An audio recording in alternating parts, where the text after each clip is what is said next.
Hello दोस्तों, अंजना के channel में आप सभी का हार्दिक स्वागत है।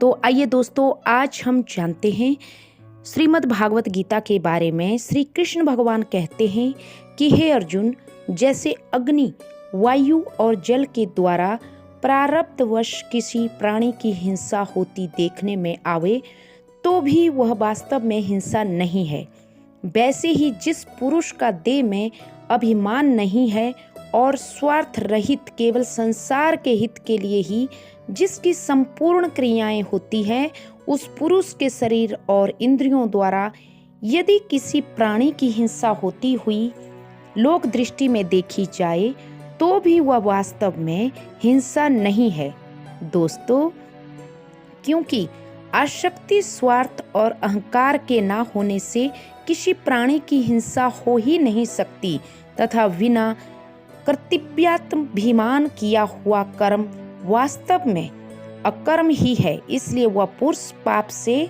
नहीं बनता। दोस्तों, भगवान श्री कृष्ण कहते हैं कि मनुष्य मन, वाणी और शरीर से शास्त्रानुकूल अथवा विपरीत जो कुछ भी कर्म करता है उसके ये पांचों कारण है। दोस्तों, श्री कृष्ण भगवान जी कहते हैं, परंतु ऐसा होने पर भी जो मनुष्य अशुद्ध बुद्धि होने के कारण उस विषय में यानी कर्मों के होने में केवल शुद्ध स्वरूप आत्मा को कर्ता समझता है, वह मलिन बुद्धि वाला अज्ञानी यथार्थ नहीं समझता। दोस्तों, भगवान श्री कृष्ण कहते हैं,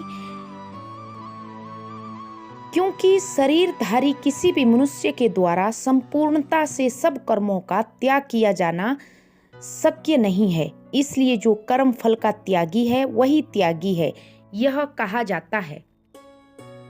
दोस्तों, भगवान श्री कृष्ण कहते हैं कि हे कर्म का फल का त्याग ना करने वाले मनुष्य के कर्मों का तो अच्छा, बुरा और मिला हुआ ऐसे 3 प्रकार का फल मरने के पश्चात अवश्य होता है, किंतु कर्म फल का त्याग कर देने वाले मनुष्य के कर्मों फल किसी काल में भी नहीं होता।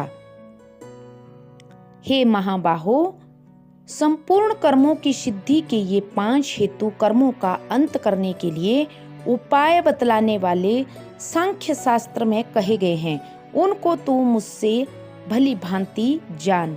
तो ये थे दोस्तों भगवान श्री कृष्ण के कुछ अर्जुन को बताए हुए कर्मों के ऊपर ये श्रीमद् भागवत गीता का। श्री कृष्ण भगवान आगे कहते हैं कि जो कुछ कर्म है वह सब दुख रूप ही है, ऐसा समझकर यदि कोई शारीरिक क्लेश के भय से कर्तव्य कर्मों का त्याग कर दे तो वह ऐसा राजस त्याग करके त्याग के फल को किसी प्रकार भी नहीं पाता।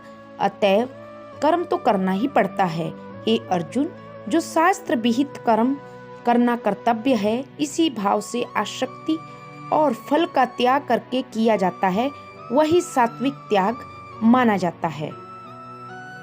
भगवान श्री कृष्ण कहते हैं कि हे अर्जुन, जो मनुष्य अकुशल कर्म से तो द्वेष नहीं करता और कुशल कर्म में आसक्त नहीं होता, वह शुद्ध सत्व गुण से युक्त पुरुष, संशय रहित, बुद्धिमान और सच्चा त्यागी है।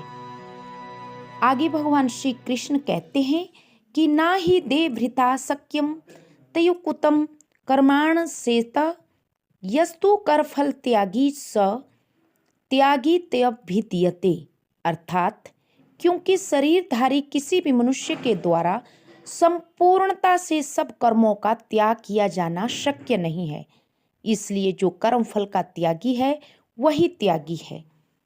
तो ये थे दोस्तों भगवान श्री कृष्ण के द्वारा अर्जुन को बताए गए कुछ कर्मों के ऊपर उपदेश। आशा करती हूँ आपको पसंद आए होंगे। Thank you.